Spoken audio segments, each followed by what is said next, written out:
Hello children, Hindi व्याकरण में हम पाठ 18 पढ़ चुके हैं। पाठ 18 का नाम क्या था? पत्र लेखन। आई होप आप सबको पत्र लिखना आ गया होगा। हमने एक पत्र लिखा था, है ना? एक पत्र बुक में दिया हुआ था और दूसरा पत्र हमने लिखा था। और जो दोनों पत्र था वो मैंने आपसे बोला था कि आप एक पढ़ना और एक अपने मन से लिखना, ठीक है? तो ये पत्र आपको, जो आगे का दोनों पत्र था, पेज नंबर 81, 82, ये मैंने आपको लिखने के लिए दिया था। आप सबने लिख लिया है ना अपनी कॉपी में? गुड। तो आज हम पाठ 19 पढ़ने जा रहे हैं। पाठ 19 व्याकरण निधि में पाठ का नाम है अनुच्छेद लेखन। क्या नाम है? अनुच्छेद लेखन, पैराग्राफ राइटिंग।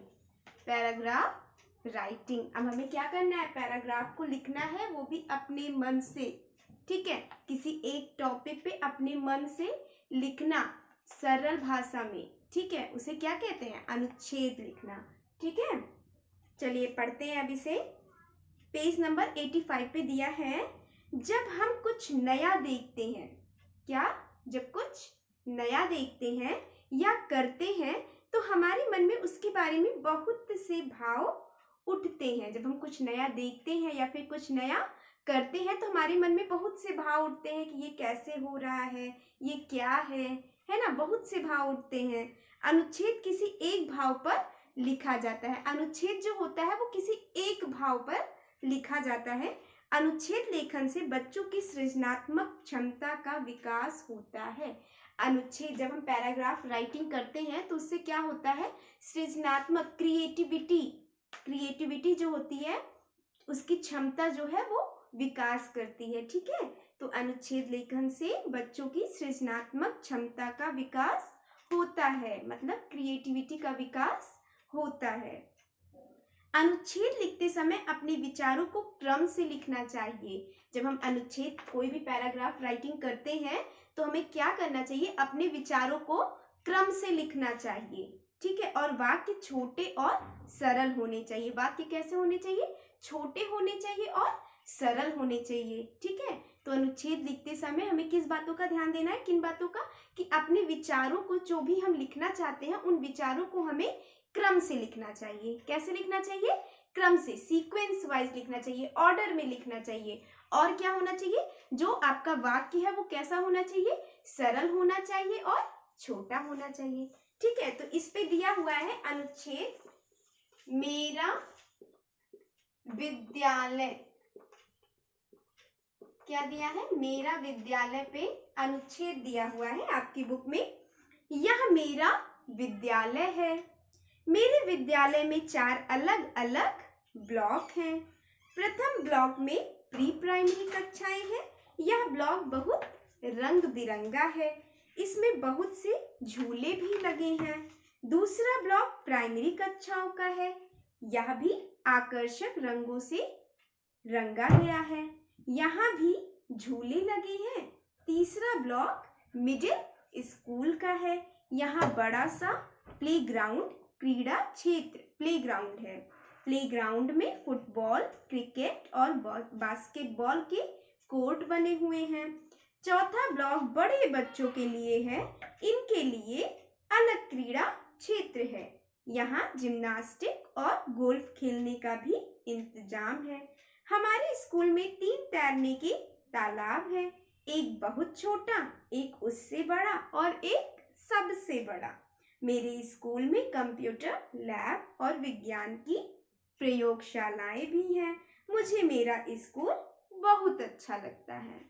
तो देखिए इसमें क्या दिया है? विद्यालय के बारे में, ठीक है? अब आपको अपने विद्यालय के बारे में लिखना है, ठीक है? देखो इसमें सीक्वेंस वाइज दिया गया है ना, ऑर्डर में दिया गया है, क्रम से दिया गया है कि पहले प्रथम ब्लॉक में क्या है? प्री प्राइमरी कक्षाएं, फिर द्वितीय ब्लॉक में क्या है? दूसरे ब्लॉक में क्या दिया है कि प्राइमरी कक्षाएं, है ना? दूसरे ब्लॉक में प्राइमरी कक्षाएं, तीसरे ब्लॉक में मिडिल स्कूल और चौथे में बड़े बच्चों के लिए। तो ये चीज क्या दिया हुआ है? क्रम से दिया हुआ है ना? तो ऐसे ही आपको भी कोई भी चीज लिखना है तो उसे क्रम से लिखना है, सरल भाषा में लिखना है और छोटा होना चाहिए, ठीक है? जो वाक्य हो आपका वो छोटा हो, क्रम से लिखा हुआ हो और क्या हो? सरल।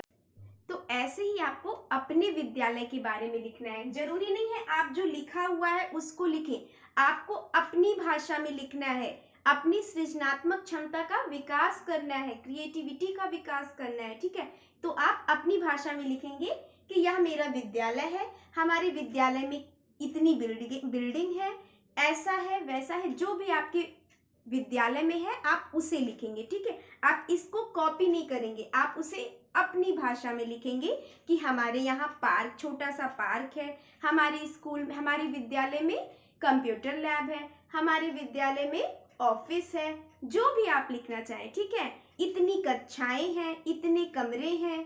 ठीक है, आप ऐसे लिख सकते हैं। हमारे विद्यालय में थर्ड क्लास में आप हो तो आप ये लिख सकते हो, हमारे विद्यालय में कक्षा 3 में 3 सेक्शन है। जो भी आप अपने विद्यालय के बारे में लिखना है, जो भी आपको अपने विद्यालय से सिखाया जाता है, जो भी आपको विद्यालय में सिखाया जाता है, आप उसे लिख सकते हो। ठीक है, बात समझ में आ रही है? ऐसे ही लिखना है, आपको अपनी भाषा में लिखना है, अपनी सृजनात्मक क्षमता का विकास करना है। ठीक है, हाँ, मेले का दृश्य, ऐसे ये भी पढ़ लेते हैं हम। ठीक है, उसके बाद आपको अपनी भाषा में लिखना है कि जो भी आप मेले में देखते हो उसे लिखना है, आपको इसे नहीं कॉपी करना है। ठीक है, आप वर्ड्स को जान जाओगे, शब्दों को जान जाओगे इसको पढ़ने से, लेकिन जो आपको लिखना है उसे अपनी भाषा में लिखना है। ये होता है अनुच्छेद लेखन। कॉपी नहीं करना है, अपनी भाषा में लिखना है, छोटा लिखना है, सरल लिखना है और क्रम से लिखना है। कोई भी चीज आप लिखो, क्रम से लिखो। आ रही है बात समझ में? मेले का दृश्य, एक बहुत बड़े मैदान में मेला लगा था। यह मेला दिवाली के अवसर पर लगाया गया था। मैदान रंग बिरंगे बल्बों से जगमगा रहा था। आप जरूर मेले में गए होंगे, है ना? मेले में तो गए होंगे, आप बहुत सी चीजों को देखे होंगे, आप अपने शब्दों में उसे लिख सकते हो आसानी से। जगह जगह पर तरह तरह के झूले लगे थे। अब मेले में तो झूले लगते हैं, रंग बिरंगी लाइट रहती है ना? गुब्बारों और रंगीन झंडियों से चारों ओर सजावट की गई थी। छोटे छोटे बच्चे अपने माता पिता के साथ आए हुए थे। किशोर लड़के और